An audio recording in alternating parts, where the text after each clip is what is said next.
So, their scope. I just got off the phone with Adult Protective Services in Boulder, Colorado. I'm sorry, I'm half asleep. I'm exhausted. I've been at it for days, trying to get this stuff to somebody who will look at it and trying to get an actual friend to go in with me, somebody who's sober. It sucks being the only one sober. Anyway, so I'm gonna send this lady at Adult Protective Services. It's a Adult Protective Services and Child Protective Services line. And I already know that before I send her anything that it has to be sanitized of all police stuff. You know what that means, right? It means if you want them to watch the video of you being assaulted, you're not allowed to send them the video of the police officer who treats you like it's a delusion.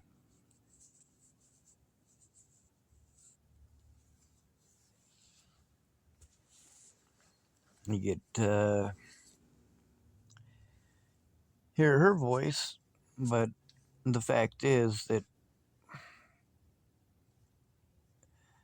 as long as she's going to accept this evidence, I'll take it. She's not the police, and she's going to forward it to them. She wants me to attention it to her. I did let her know that there are safety issues and that my life is at risk. I've also got recordings from plenty of people showing that my life is at risk. So I have a email address to start sending this to. She's going to help me get it straightened out. But like I said, I had to sanitize out the cop part. I'm allowed to tell her about it, and I did have to stop her to explain it to her. I'm not sending you any of the crimes that the cops committed. You're allowed to look at it because it doesn't actually show any of the crimes that the cops committed. It shows the crimes that the Bollingers committed and their extended friends and, well, their popularity is abound. But it shows very clearly that they are not the victims. It shows that every one of them got in contact with me first after Natalie was killed. Every one of them. Now, the people assaulting me in here are here in Tillamook and using Natalie Bollinger as their excuse, and the cops refusing to do their jobs. I did get to explain to her some of that. I knew that if I got too heavy into it, she was going to break it up and tell me that she needs to get off the phone. Pretty standard procedure when you try to turn in, especially as a homeless disabled person, the fact that you were repeatedly physically assaulted by police because they made bad assumptions. Jesus. So the recording that I have with the lady, I do still have it. Also, I definitely gave her my number. I read it aloud, absolutely pristine and perfect, because, well, from the very beginning of that call, I know that I don't have to play that very beginning of it.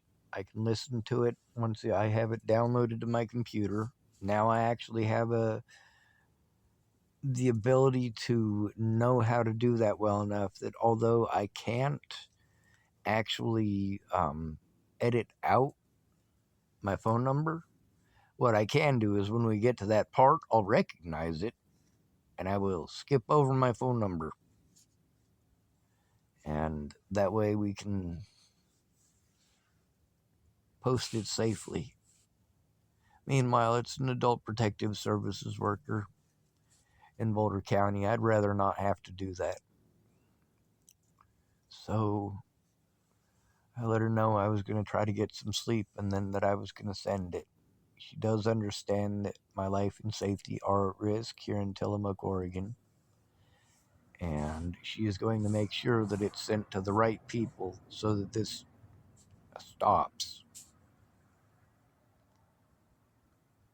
She understands that misdiagnosis and a lot of the other things that I told her are absolutely against the law. A police officer can't diagnose those things, but you also can't tell those things to her.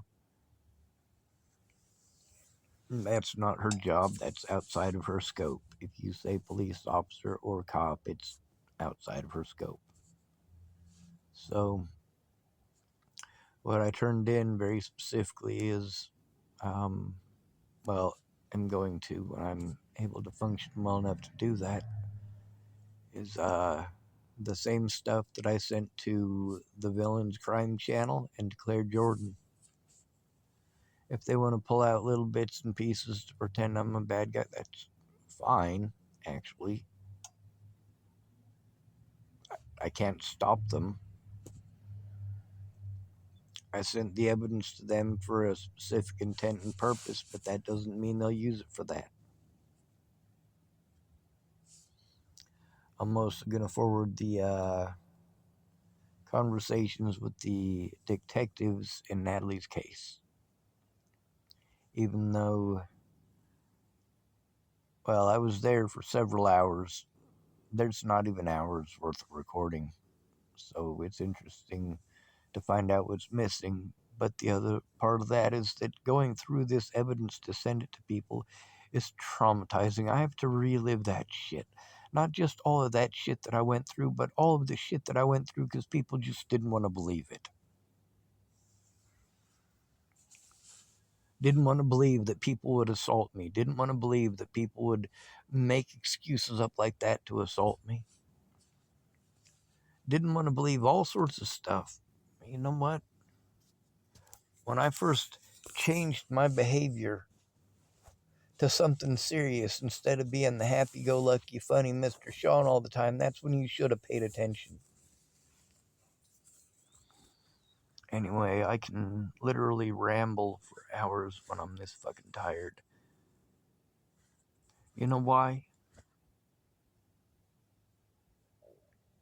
Because I miss my loved ones, that's why. Also, there's several people that I have not mentioned, and there's a reason. Their evidence is critical.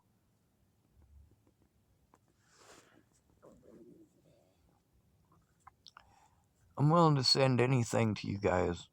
I really am. In the hopes that there might be one person who's actually a good person.